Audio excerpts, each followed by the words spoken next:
America's retirement system is broken. How do I know? Because millions of people are still following a playbook that was written decades ago. The world changed, but the plan didn't. Chances are you're probably on that old plan and you're already falling behind. A recent study showed that 80% of people 60 or older are struggling financially, and most of them don't have enough money to cover basic living expenses. And here's another sobering statistic that 80% die an average of 9 years sooner than the 20% who are able to make ends meet in their retirement years. Those statistics alone tell me two things. Your longevity depends on the system working, and that system is broken. Does this plan sound familiar? Go to school, get a good job, work for 40 to 50 years, save into a 401k, hope the market cooperates, then retire around age 65, and finally start living life on your terms. Does that sound about what you've been taught? Well, that system no longer works, and quite honestly, it never really did, and I can prove it. Today, I'm going to show you why the retirement system is broken, why almost nobody talks about it, and what you can do instead so you don't fall behind. I have people ask me all the time, Brian, I'm in my 40s and I have $1 million in my retirement account. What am I doing wrong? How can you say that the system is broken when I'm successfully doing everything I've been told to do? Here's the obvious truth that nobody's talking about. And let me illustrate it by asking a simple question.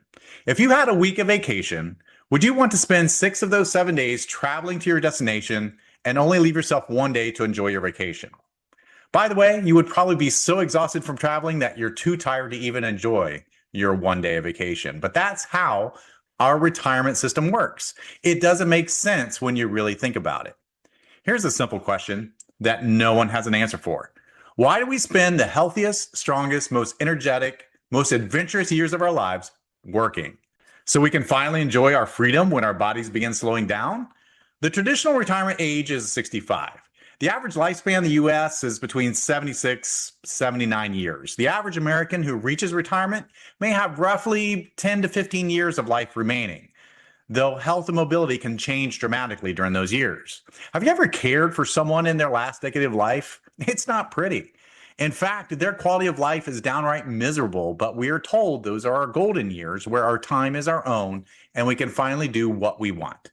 But the math doesn't add up. Would you rather hike the Grand Canyon at 45 or age 75? Think about your bucket list. Travel the world, go boating, hike mountains, play golf 3 times a week, spend afternoons with your grandkids. Would you rather do those things while you're in your 40s and 50s instead of hoping your knees and your back cooperate at age 70 or 80? Your bucket list, the travel, physical adventures, the late nights gets easier to check off in your 40s, 50s, and 60s than it does in your 70s and your 80s. For a lot of people, it's just not physically possible anymore, even if you beat the odds and actually get there. We've been delaying life until the stage when life becomes harder to enjoy. You will spend roughly 90,000 hours of your life working. That's more time than you'll spend with your kids, your friends, your hobbies combined. And here's the part nobody tells you. The system is designed that by the time you're finally free, your body might not be able to cash in on that freedom. Maybe retirement shouldn't be about just working and waiting. Maybe it should be about creating options much sooner while you're able to. You only get one shot at life, so why wouldn't you do everything in your power to shorten that retirement timeline? So that is one big glaring reason why the system doesn't work. But let's talk about some other reasons you're probably not even aware of. The rules changed, but nobody updated the plan. There used to be an unwritten agreement with your employer. You were loyal to your company was loyal to you. People spent their entire careers with just one employer. When retirement came, a pension check showed up every month. Today, that world has disappeared. Companies merge, they lay off people, they outsource jobs, automate positions, restructure.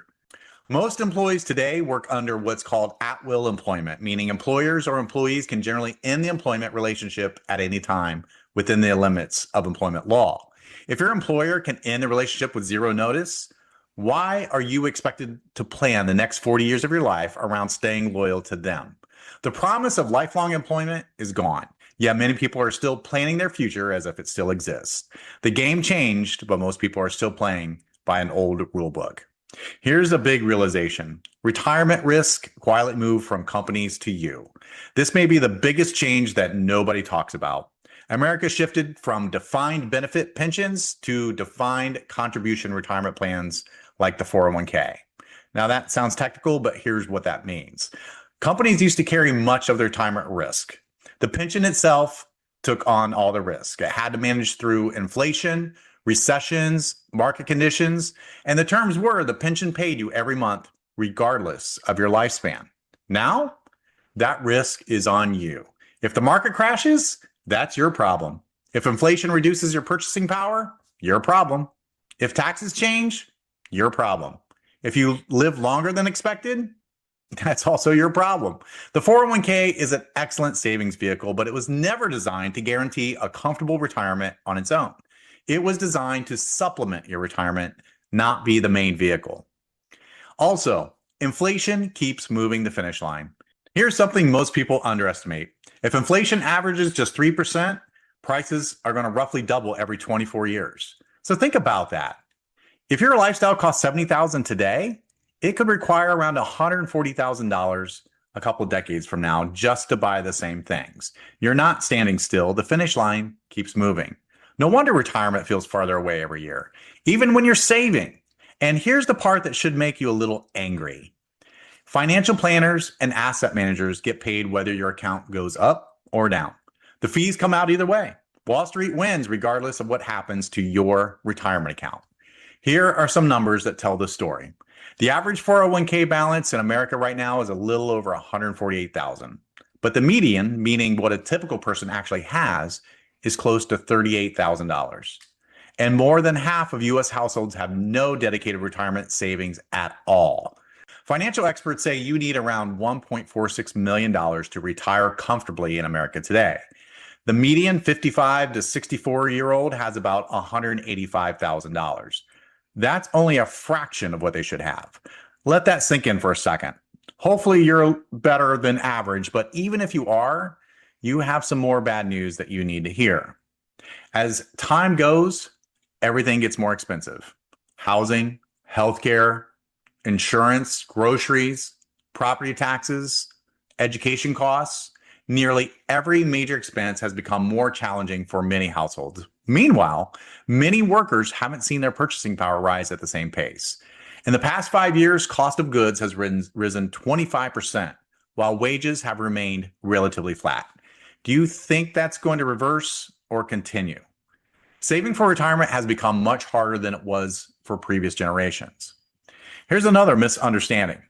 Social Security wasn't created to fund a luxurious retirement. It was designed to provide a basic financial foundation and reduce poverty among older Americans. It replaces only part of a typical worker's income, which means most retirees still need significant additional savings or other income sources. Now let's stack everything together. Wages have barely kept up with the cost of living for the past few decades. Inflation quietly eats your purchasing power every single year. Taxes claim their share on the way in and on the way out.